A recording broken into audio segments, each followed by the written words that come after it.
Class 12 कैसे हो आप सब? आई होप आप सब बहुत अच्छे हैं, मस्त हैं भाई। हमारा चैप्टर चल रहा है जीवों में जनन एंड आपका भाई बायोलॉजी का अगर मैं बात करूँ ना, इस चैप्टर की सबसे पहला चैप्टर यही होता है एंड इसमें बहुत सारे कॉन्सेप्ट ऐसे हैं कि जो आपको स्टार्टिंग में समझ नहीं होते हैं, अभी समझ आएंगे स्टार्टिंग में। तो आगे वाले जो चैप्टर है वहाँ पे बहुत सारे काम आने वाले हैं। ये मान लो कि आपकी ना जो प्रॉब्लम है वो सॉल्व हो रही है, जैसे बचपन में पढ़ते हैं ABCD, फिर स्पेलिंग बनाना, फिर पूरे क्वेश्चन आंसर आ जाते हैं इस तरीके से।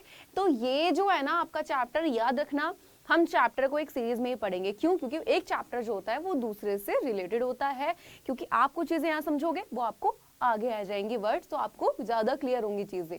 ठीक है, एक एक वर्ड को बहुत अच्छे समझना है एंड आपको तो वैसे भी दिक्कत नहीं आनी चाहिए, है ना, क्योंकि हम चैप्टर वाइज भी कर रहे हैं। यानी कि बेटा एक सीरीज में कि भाई आपका फर्स्ट चैप्टर कौन सा, और उसमें भी हम टॉपिक वाइज करें कि भाई ये चैप्टर हमने लिया फर्स्ट चैप्टर और उसमें भी पहला टॉपिक, सेकंड, इस तरीके से हम पढ़ते जा रहे हैं। तो भाई शुरू करें फिर आज की क्लास को। एक बार टाइम टेबल देख लो अपना, काफी बच्चों को टाइम टेबल नहीं पता है एंड प्लीज क्या करना है आपको, ज्यादा से ज्यादा बच्चों के साथ शेयर ये जो है भाई क्लास को करना है। क्यों करना है?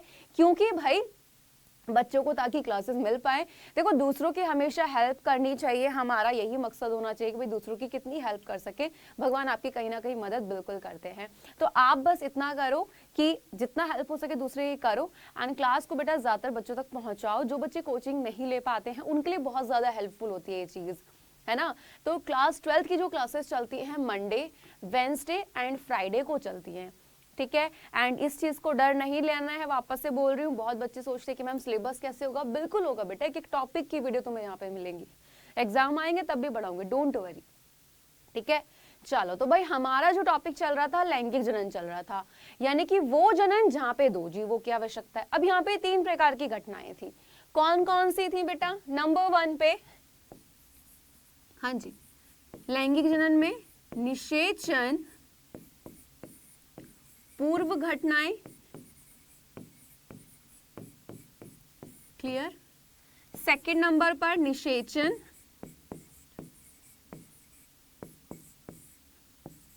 एंड फिर आ जाता है निषेचन पश्च घटनाएं।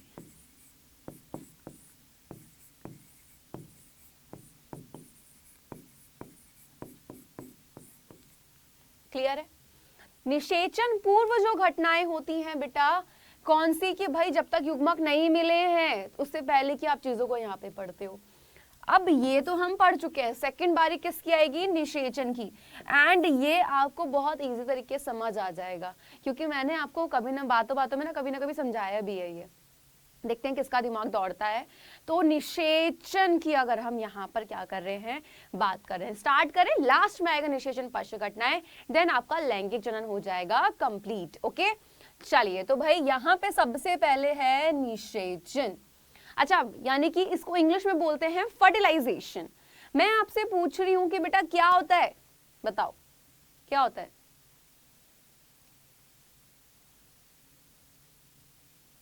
बताओ क्या होता है?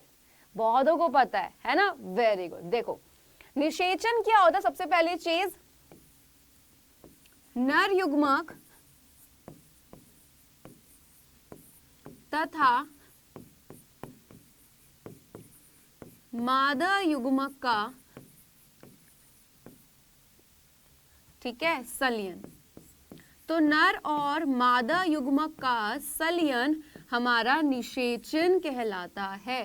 संलयन का मतलब होता है मिलना, क्लियर। अब याद रखना जिन जीवों में लैंगिक जनन होता है, ठीक है, क्या होता है? जिन जीवों में लैंगिक जनन होता है वहां पे क्या होते हैं बेटा? एक आपका नर युग्मक, एक मादा युग्मक, यानी कि दोनों युग्मक मिलते हैं, निषेचन की क्रिया होती है। तो निषेचन क्या है, इसको हम कैसे परिभाषित करेंगे कि भाई नर और मादा युग्मक का मिलना हमारा निषेचन कहलाता है।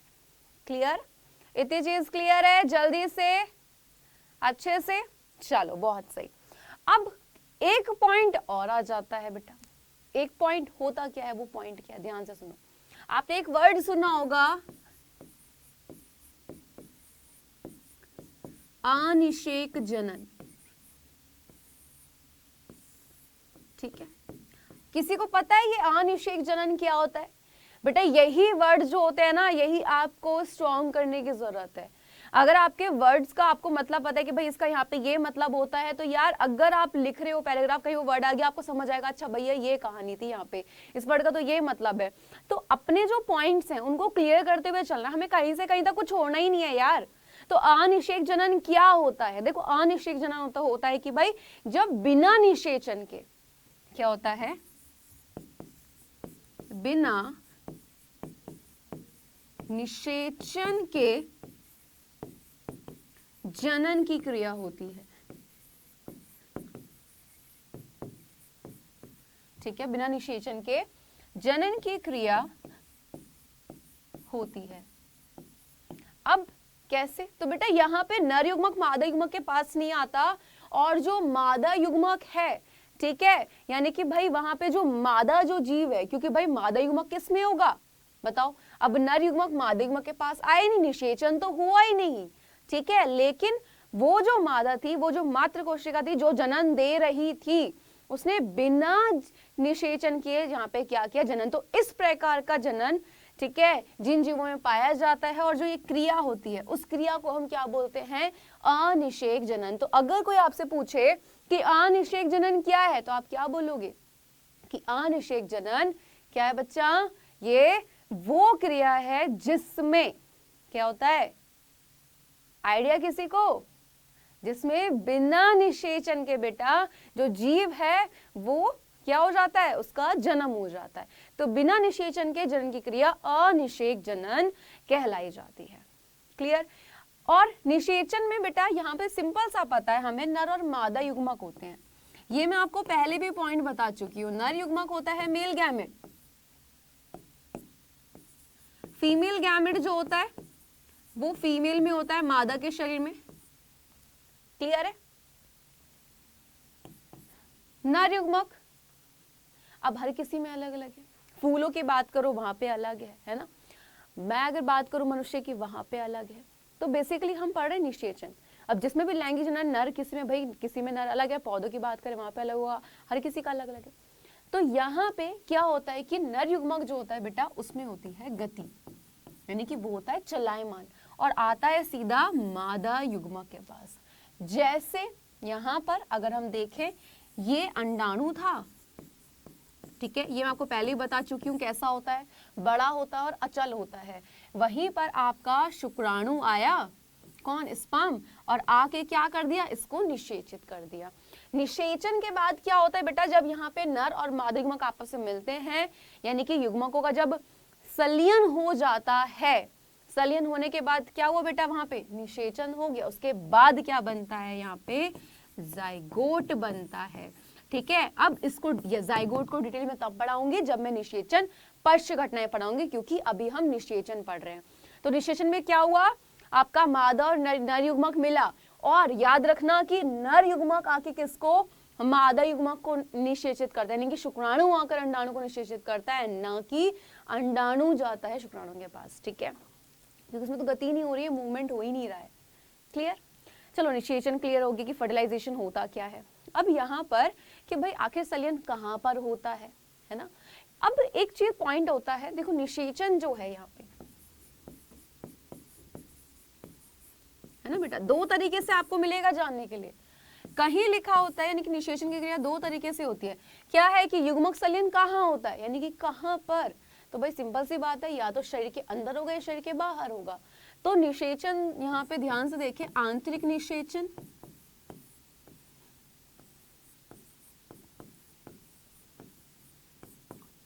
ठीक है, एक होता है बाह्य निषेचन।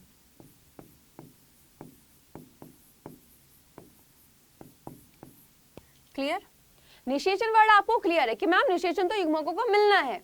अब बात है कि अगर ये युग्मक संलयन हो रहे हैं, ये जो युग्मक है दोनों आपस में मिल रहे हैं, तो ये मिल कहां पर रहे हैं, है ना? तो बेटा आंतरिक निषेचन क्या है? देखो सबसे पहले यहाँ पे नंबर 1 आंतरिक निषेचन। ओके, आंतरिक का मतलब क्या होता है? अंदर, यानी कि कहां पर?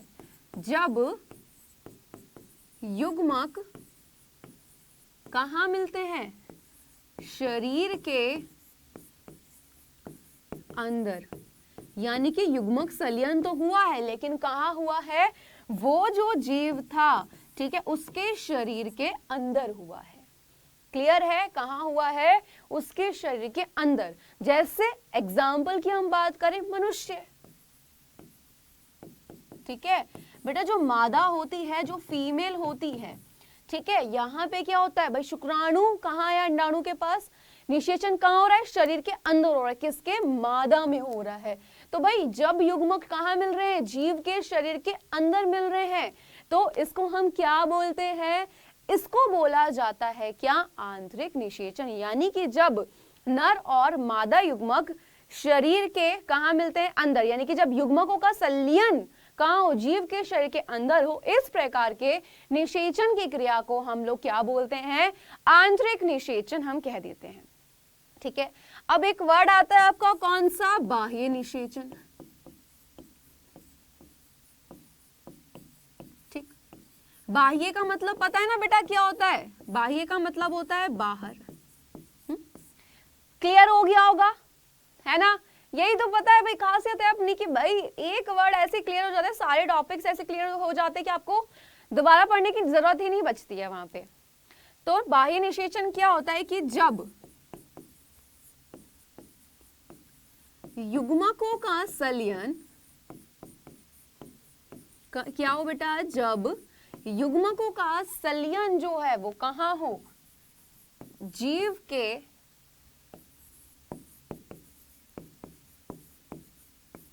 शरीर के बाहर, यानी कि युग्मक मिले तो हैं लेकिन कहाँ मिले हैं, जीव के शरीर के बाहर मिले हैं, तो निषेचन कहाँ होगा, बाह्य होगा।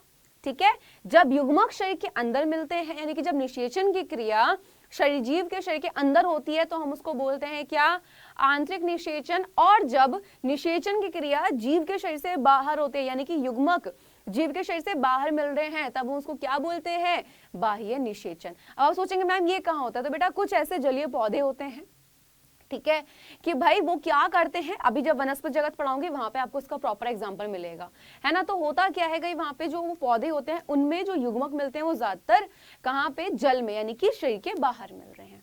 क्लियर। तो भाई आज का टॉपिक क्या था, सबसे पहले हमें जानना था भाई, देखो 3 घटनाएं थी ना लैंगिक जनन में, कौन कौन सी थी आपकी, सबसे पहले भाई यहाँ पे निषेचन पूर्व घटनाएं, निषेचन और निषेचन पश्च। निषेचन पूर्व घटनाएं पढ़ चुके हैं, आज हम निषेचन पढ़ चुके हैं। नेक्स्ट लेक्चर में हम पढ़ेंगे निषेचन पश्च घटनाएं। एंड निषेचन में आज हमने क्या क्या पढ़ा कि नर और मादा युग्मक का संलयन होना, और अनिषेक जनन क्या होता है, जब बिना निषेचन के ही जो भाई माता, जो मादा होती है, ठीक है, वो अपने एक नए जीव को क्या कर देती है, जन्म दे देती है, वो हमारी क्रिया अनिषेक जनन। साथ ही साथ हमने यहाँ पर जाना कि भाई युग्मक संलयन कहाँ होता है, भाई दो ही जगह हो गई, या तो शरीर के अंदर हो गई या शरीर के बाहर। तो इस तरीके से 2 प्रकार से क्रिया हो गई, आंतरिक निषेचन और बाह्य निषेचन। आंतरिक निषेचन क्या होता है, जब युग्मक का संलयन जीव के शरीर के अंदर होता है तो वो आंतरिक निषेचन, और जब निषेचन शरीर के बाहर हो तो वो बाह्य निषेचन। ठीक है, तो क्लियर हो गया ये चीज बहुत अच्छे से। तो इसको अपनी कॉपी में नोट डाउन करना है। एंड नेक्स्ट क्लास में हम लोग पढ़ेंगे निषेचन पश्च घटनाएं। टाइम टेबल बिल्कुल आपके सामने है। तो नेक्स्ट क्लास होगी भाई आपकी वेंसडे को, मिलेंगे तब तक के लिए bye bye, take care. And कोई भी क्वेश्चन है तो प्लीज कमेंट मुझे कर दें, मैं देख लूंगी। बाय।